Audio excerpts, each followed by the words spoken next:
Welcome to your Drivetime News Blast. We're calling it what it is, and we're telling it like it is, with 30 minutes of jam-packed, up-to-the-minute news from a perspective of truth, liberty, and justice every weekday. This is Monica Perez. And I'm Brad Binkley. Today's top story should be the 18th anniversary of the September 11th attacks in New York and D.C., but I was surprised to find that the front page of the Wall Street Journal makes no mention of this anniversary. Yeah, neither did CNN, their website, or New York Times. Not like one story buried at the very bottom. So I was shocked by this, and I tweeted it, and somebody replied, the news even stopped reporting on the anniversaries of the Lusitania and Pearl Harbor, which actually... Lusitania is true. Pearl Harbor is not true. You will find on the front page of the Wall Street Journal this year will be the anniversary of Pearl Harbor. Certainly has been in my lifetime. And they were recognizing the anniversaries while the wars were still going on. There seems to be a concerted effort to not talk about it as much. Well, I noticed that with the moon landing, that there was... that was the 50th anniversary of the greatest achievement of mankind, and I don't even know what date it is. And I will say this, that CNN, while they did very little talking about 9/11, the one article that I did read where they talked about 9/11, the article was not about 9/11. The headline was, but the article itself was about how the new face of terrorism is white nationalist. Really? As you predicted? Yeah. I noticed that, there was a good article. I didn't get to read the whole thing, so I did not tweet it out, but Activist Post had, I thought, what looked like a very reasoned article from a 9/11 official narrative skeptic. But there's so many things that are weird about the story, including that almost all of the hijackers were Saudi, and the bankroller was someone who worked with the CIA, Osama bin Laden, from a family that is very rich and prominent in Saudi Arabia and is still on the world stage as part of the establishment. These are weird things. The two towers were brought down by fire, started by airplanes, whereas the third tower that went down, Building 7, wasn't even hit by an airplane. And we talked about the story earlier this week. They said it was not brought down by fire, and it wasn't brought down by collateral damage, or it would have tipped over. Yeah. It wouldn't have been that simultaneous. So there are weird things. And one thing that nobody ever talks about, and I don't understand why this guy wasn't court-martialed for it, or I guess he's not a military man, but been held responsible, is that Donald Rumsfeld left his post. The Secretary of Defense left his post at the Pentagon and went to help the EMTs get injured people into ambulances. That's because he didn't want to get hit. He was out there in the line of fire. It was dereliction of duty in the highest degree, and he was in danger. So there is a lot of remaining mystery about this. But one thing that is not in doubt is that we are still in Afghanistan, actively pursuing military operations as a direct result of the 9/11 attacks without really understanding why even the official narrative doesn't really explain why they did it. And the funny thing is, our reaction is actually a victory for them. We're enmeshed in endless war, and worse than that, we have fallen for the rube, we are rubes, and have fallen for the ploy that we should give up our civil liberties, our rights, in the name of these attacks. And even the official narrative says that the attacks were a response to our policies. Yeah, something that Ron Paul used to get in a lot of trouble for saying during debates and on CNN. They used to get his mic cut off. Oh, really? I missed that. I never saw that. But yeah, he definitely was a persona non grata from saying that stuff. Now, people fault him for not going all the way on 9/11 and saying it was an inside job. I don't really fault him for that, because there are people who are single issue, or like they're deal breakers for people. And he did a lot of good getting his message out there. There was no reason for him there are a few issues like that where there are millions of people on either side of the issue where it's a single issue for them. They're doing all the work that they can do to get a certain message or viewpoint out. When there's somebody like Ron Paul who has a big stage like that, I don't fault him for, I mean, maybe now, maybe in a deathbed confession like James Jesus Angleton saying like, oh yeah, I remember the JFK assassination. I don't know if he will come out in the end. What was that deathbed confession? I'm not familiar with James Jesus Angleton, if I'm not mistaken, he was actually, I believe his highest position was head of counterintelligence, so like double agents for the CIA, which made him paranoid, which makes sense because you don't know who's like a double, triple agent, like it's crazy. But he supposedly knew or was involved in the real story of JFK. And I believe it was he who said the closest thing to the truth about JFK is in the movie, not a greatly made movie, but in the movie called Executive Action.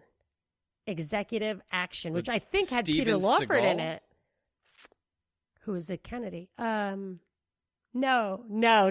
There are other, you can't copyright a title, but Executive Action, I think, was made in like 1970 or something. Okay. All right. Yeah. I'm thinking of the Harrison Ford version, I think. Yeah. No, I wouldn't be surprised if they make things of that name on purpose just to keep you from actually finding it. I think this one has either Peter Lawford or Burt Lancaster or both. I always confuse those two guys. Do you remember where you were on 9/11? Yes. And I got a text this morning from a mutual friend, my friend Liz, who I loved very much and lost. I was at her house on 9/11, and our mutual friend always remembers us on that day. So, and it was crazy. I remember sitting there saying, it looks like we were in Colorado. And I was like, I think the World Trade Center is falling. And she thought, she was listening to it on the radio, and she thought it was parody because she was listening to like a zoo. Yeah. Do you remember? I do. I was in journalism class, and my teacher got like a page or something. Did you stop and watch? No, we left. We had class got. Oh, your teacher was a journalist. Leave, yeah. Wow. It was pretty crazy. Yeah, it was. It was pretty crazy. My brother was on the bridge, so you can see from where I grew up. It's just in the suburbs of New York. There's a bridge that goes over to the city, but it's a bit north. And if you look down on a clear day, which it was, you could always see the World Trade Center. And he's a trucker. He was on the bridge looking down. And he said he saw it happening. And he just couldn't. I guess then he got across the bridge and went to watch a TV. And he saw the one go down. My father worked on the World Trade Center also, and I think maybe my brother did too. Like, it was a big construction project in the 70s. And he said he went to watch it, and we saw the first one go down. He said that's impossible. Like, the likelihood of that happening, like, because he knew how it was built. He had been a part of it. He's a lot older than I am. And he said it was just impossible to believe. And when he saw the other one go down, he just like calculated the odds in his head and was like, this is astronomical, which is what that Activist Post article today was about, which I found very interesting. Just the odds of that happening. And then the third one coming down without even being hit by a plane, Building 7. That's a weird wrinkle. Yeah, as the University of Alaska found earlier this week, did not collapse due to fire, collapsed due to simultaneous failure of all the structural elements of it. Which is why it couldn't have just been like scooped out and tipped over. Yeah. Because of proximity to all the debris. Because that would have been simultaneous. It would have been one side would have gone first. And you see pictures of skyscrapers that do that because every once in a while, rarely, there'll be a flaw in one of the support beams and that one will collapse. And then you see how it collapses asymmetrically. So anyway, that's not what's the headline of the news today. It's John Bolton, isn't it? Yeah. Is that the Wall Street Journal also? Every website. Trump ousts Bolton after clashes. Exit frees president to pursue his instincts to negotiate with the nation's adversaries. CNN proclaimed that Bolton wanted to end Trump's worldwide reality show, and that just ticked Trump off. And that's the whole story. Really? Yeah, the whole story. Bolton? Yeah, Bolton wanted to end his reality show where he's bringing the Taliban to Camp David, where he's negotiating with Kim Jong-il, where he's negotiating with Russia. Oh, that's interesting. The story was like this, the way it was reported. Last night and today it's been, yeah, we all want to get out of Afghanistan. We get it. Nobody wants to go to war. John Bolton's terrible and evil. But Trump only fired him because Trump is stupid and impulsive. And anyway, at least Bolton was stable and predictable. And this is exactly what North Korea and Russia wanted. And it sounds a lot like the people reporting this who, when Trump hired Bolton, are really upset that Bolton was fired. That's the funny thing. I saw this angle where they're saying that all the people who were upset that Bolton was hired are also upset that Bolton was fired. Right, yeah. So, like, the dialectic itself there is, like, the story. It's just so... And it goes to your point... I mean, the story's always been about itself. It also goes to the point that you make frequently that prominent figures on the left are very much pro-war. Yes. I mean, that's the thing. Like, I don't even... I would rather have sincere leftists who are genuinely anti-war or even pro-labor. Like, I'm not saying I want laws about that, but I'm just saying, like, I understand the ideology that says this is how it works. So the sincere left sees the corruption at the top and says it's the corporations. Military-industrial complex, all that. The sincere right sees the corruption at the top and says it's the government that corrupts, or all the power is, or all the guns are. In fact, I believe it's embedded in the expression military-industrial complex. I've called it the corpo-governmental continuum. It's the nexus of those two things. And I actually, the story today about the FEMA chick in Puerto Rico, I think goes to that, but I don't want to cut you off on the Bolton stuff. That's all I got on Bolton. Other than this, another example of Trump doing something that Democrats, at least those not in the media, would want him to do, but then the media providing the reasons why, but here's still why this validates this negative stereotype of Trump. Right. He only did it because he's stupid and impulsive, and here's why you really should not be happy about this. Like pulling out of Syria. Right. So Rachel Maddow was annoyed at that. I have a story about her too, but let me just quick hit on the Puerto Rican chick. So I tweeted this yesterday thinking it was, when the story is small, there's just one line. I don't always know if it's going to explode. It usually, it's just pretty much it's like 99% stories that hit the mainstream media are there for a reason. Occasionally they have to cover something like that boat fire off of California because you just have to. But this came across that a FEMA official in Puerto Rico was arrested for corruption. And I immediately tweeted, like, they won't talk about this because it portrays the government in a poor light, and both the left and the right are big government people. So I was reserving judgment on whether that would play out or not. And then it was on the cover of the Wall Street Journal today.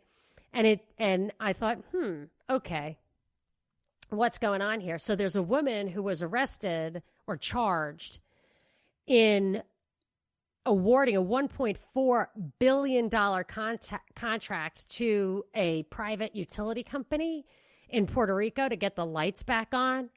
And she was charged, a friend of hers who was awarded a job supposedly related to this kind of bribery, and the guy who ran the utility company, or the parents of that, were all charged like she was being paid off. So there was a flag in the article for me which said, this underscores something to the effect of, this underscores Trump's claims of government corruption and inefficiency. And then I was like, oh, this is here for a reason. And then that made another little maybe flag be a flag to me, which is the lawyer for this chick, I think her name is Asha Tribble. her lawyer said, we're going to expose how this investigation was conducted. And I thought, oh. Trouble with tribbles. Yes, nice, excellent. Stuff like that I don't even think is a mistake half the time, a coincidence. So I looked up Tribble. She has a resume of being a high-ranking, trusted bureaucrat from way back. There's no chance this story. Well, I can't say no chance, but I am fully expecting this story. Maybe it won't be as big as Sharpiegate, but I think this story is going to be an object lesson in the evils of the Trump administration, if not just a full dialectic of she did it or didn't she do it. Like, it'll probably be ambiguous. That's what Sharpiegate was. It was an example of the evil of the Trump administration. They roll these stories out to use as case examples to say, here's why Trump lies and he's evil. And then they roll the counter one out as here's why Joe Biden means well, it's okay that he lies. Right. And this one, my guess is she won't be completely exonerated, or it wouldn't have the dialectical appeal which keeps it in the news. So, but I wanted to mention this Rachel Maddow thing. Rachel Maddow is being sued by One American News about for saying that it was, quote, really literally paid Russian propaganda. So they are suing her for defamation, which would be the correct cause, in my opinion, because there's another case that I've talked about before, Jane Aker and Steve Wilson, who wrote a story about the dangers and magnitude of the hormones in cows for a local Fox News station in Florida. And the news station, Monsanto, who was involved in that, in the cows, called Roger Ailes. He got the story spiked or distorted, changed. And these guys ultimately, I think for pushing back on that, got fired. They got a jury to award them damages for that. But then it was overturned based on the fact that there's no rule, law, or regulation that makes it against distorting or falsifying the news. So they can't sue Maddow for saying something that isn't true. Yeah. But what she did was deliberately targeted somebody with a falsehood that hurt them, and that's defamation. Yeah. So I'm interested. My guess is if it gets too far where she might actually lose, which she probably should, they will settle, because you don't want a precedent like that on the books. And I'm sure she provided no evidence for this. She makes that claim. Well, it's not true, all so the it can't time. be any evidence. Yeah. She calls anything that is not progressive Russian propaganda. It's one of her main talking points every time I watch her show. Well, I wonder, I wouldn't be surprised if she actually has to curb that after this. And I noticed that, like, when Shep Smith said that Putin brought down MH17, that he literally killed 300 people, I was like, he definitely didn't. And something crazy happened yesterday. Russia traded a bunch of Ukrainian prisoners or pilots or whatever for people in the Ukraine that they were holding that have evidence about MH17, the Malaysian flight that went down over Ukraine that we use as an example, like the annexation of Crimea, of Russia's aggression in the Ukraine civil war or the secession war, whatever. Yeah. So something might come of that. Of course, you'll have to check the foreign news to get it. Oh, I just wanted to say one thing about Brexit. They, the drama continues. It's straight out of the Trumpian playbook. A Scottish court, so is the Scottish court the real court? Has to still go to the Supreme Court. The Scottish court said that Boris Johnson's suspension or prorogation of Parliament was motivated by politics, which of course everything is, right? Yeah. So it wasn't illegal, but it was motivated by politics. That totally parallels, I think it was the census ruling here, where they were motivated by politics, and that was why the court ruled against them, which is like unprecedented and irrelevant. Very similar parallelism. The images they showed to go with that story were just like the images they show of Trump, where Boris Johnson, his hair was clearly Always. blonde, and he was disheveled and looked just frustrated. It looked like a picture of Trump from a distance. Yes, he's a madman. His hair is crazy. Yeah. Like, those are the big signatures that Trump is crazy by looking at him. Yeah. Same thing with Bojo. So they're talking about, like, civil war. One woman minister, member of parliament, said, you cannot break the law with impunity, Boris Johnson. So that's just so, like, Trump. You can't break the law. Another thing is they're really portraying the Brexit thing. They said it was a debate. It's a conflict. It's a civil war on everything from immigration to capitalism, and just did a whole litany of things. Whereas my understanding at the time was that really what was driving people was desperation from an aging population who is finding it harder and harder to access their, quote, free health care, because these people are coming in from dozens of other countries to use it. Yeah. So Brexit allowed that. And that's what it was, just a practical thing. They would say, like, I don't mind immigrants. I'm fine with this. It's just that we have this national health system and it's collapsing under the pressure of international unfettered, which is the exact reason why you can't have a welfare state and open borders. I mean, that is the definitional reason. Yeah. So it presents all that, and but it distorts, like, that there's a real thing. And at that time in 2017, Ringo Starr said, "Oh, Brexit's great," and now he's a disgusting piece of crap.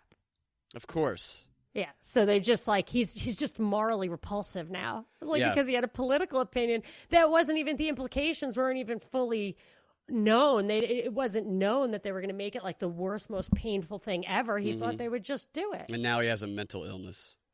Oh, is that? Yes, that is definitely how they're portraying it. No question about it. There's been multiple mental illness stories in the news today. One about Aaron Carter, the singer, coming out and saying he just lists out all of the things he's been diagnosed with, the medicines he has, and all the stories about the violence that he's been involved in because of his mental illness. There's a pastor who used to talk to people about not committing suicide. He committed suicide. There was a professor at the University of Pennsylvania who was a psychologist for the school, also helping students deal with suicide. He committed suicide. The story around that was about the pressures because of all the increasing amounts of mental illness on campus, and that his workload was getting harder and harder, and there's an increased rate of suicides on campus. And with all of that, there was also the story of the Trump administration, the HARPA team, I believe it's called. Oh, my gosh. Yeah, the health research. Right, where they presented a 3-page proposal for tracking people who have been diagnosed with mental illness through their telephone that tells when there are signals that the person is about to be violent. Yeah. So I think that was the thing we talked about like a week or two ago, right? That didn't get a lot of press. Yeah, I know you brought up HARPA a week ago. This just recently happened. This 3-page proposal came out yesterday. That was one of the things they wanted to do, though, was to assess your emotional state. Ivanka to asked, see if you're going to go violent. And that's one of the strategies, is tracking the cell phones of people who have been diagnosed with mental illness. Oh, okay. Sorry. Yes, that I don't remember hearing that before. Yeah, that's crazy. And there's one thing. There's a lot of press about suicide this week because it's National Suicide Prevention Week, which my guess is has an inverse effect because, I mean, it's not good. Yeah, I agree with that. Yeah. One story I saw more than once, so I had to. Something seemed not quite right to me. It's about police officers committing suicide, dying of suicide more than dying in the line of fire. Wow. Yeah, and the stat, and it's actually more than the general population, which is surprising to me. It's 17 in 100,000 is the rate of suicide for police officers, which to me seems very high anyway. But the general population is 13 in 100,000. But I was looking for a demographic breakdown within the police community because the rate of suicide for white males is 28 in 100,000. 28 in 100,000. So it's more than double the general population. So police officer suicides, if they were all white men, they would have a below for their demographic. So it's hard to know, but I have seen a lot of those articles around about police officer suicides, and I thought it was worth putting a little color on there. Yeah, suicide's a tough subject. You don't want to talk about it because you don't want to put it in the public mind, but you also, people, they are dealing with stuff. Anybody who struggles, there's a light at the end of the tunnel. Talk to people and open up. Not to get too sentimental, but it's there's always a light at the end of the tunnel, and there's always people willing to talk. Yep. So didn't you have something about, the clergy is often looked Jerry to Falwell for that kind of help, but Jerry Falwell's been in the news he's been in the news because if you support Trump in any way, you're going to be attacked, especially for Jerry Falwell Sr., he's not even alive anymore, right? No. He was in the news for being bad in the 80s. Like, there's just like, right. Did you see him at a disco or what? I didn't even look at it. That's exactly what this story was. There was a picture or something that was published on Politico that allegedly showed Jerry Falwell Jr. in the middle of a dance club in Miami. And Jerry Falwell Jr.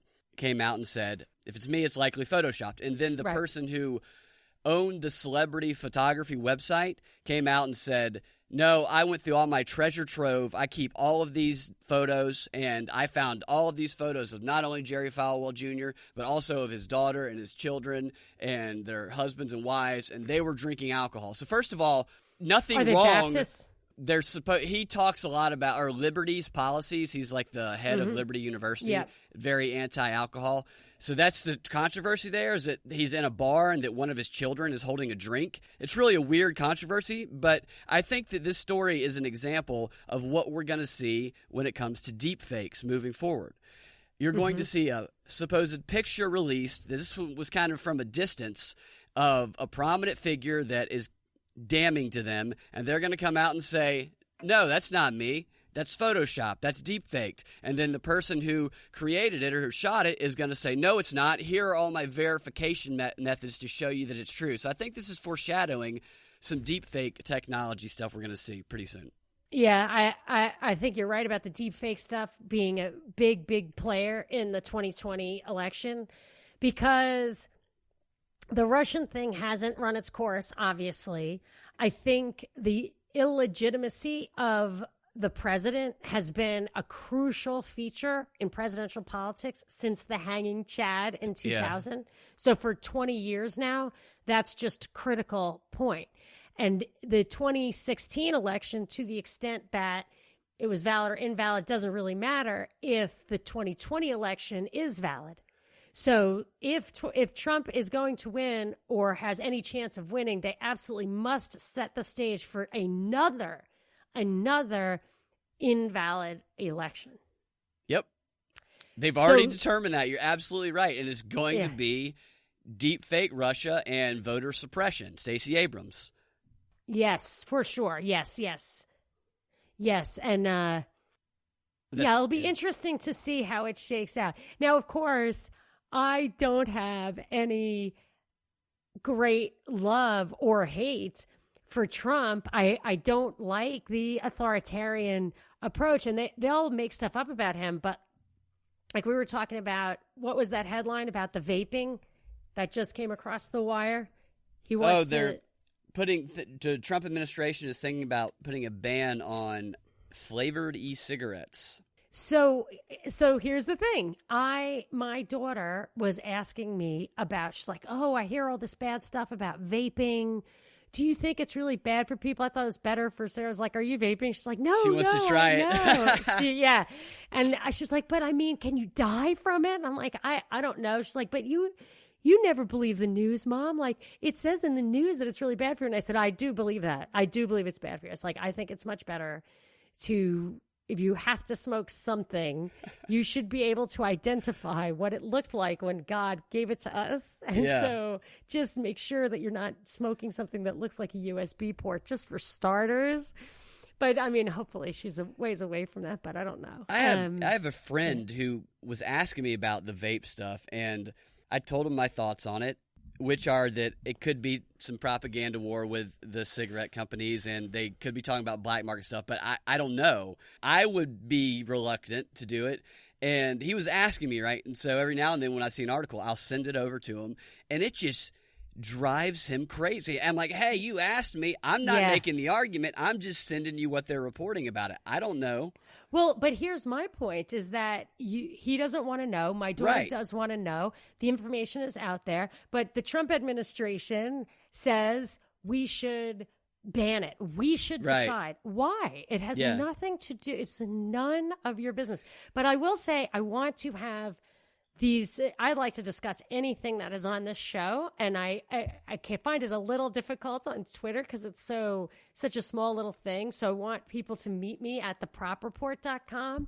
There's a thing called Press Pool, so you can post your headline or whatever, and we can have that conversation. I check that. I wasn't checking it every day for a while because I was busy getting this show up and running, but I'm absolutely back checking it daily, and I do like to have these conversations. And I pull some of the stuff I talk about from those conversations. So they're very valuable to me. I would appreciate that. Yeah, dive into the pool. Yes. The propreport.com pool. Yes, we take a deeper dive under the story, under the surface of the story. That's right. And you guys can find Drivetime News Blast every afternoon at 4 p.m. on thepropreport.com or your favorite podcasting platform with the Propaganda Report podcast feed.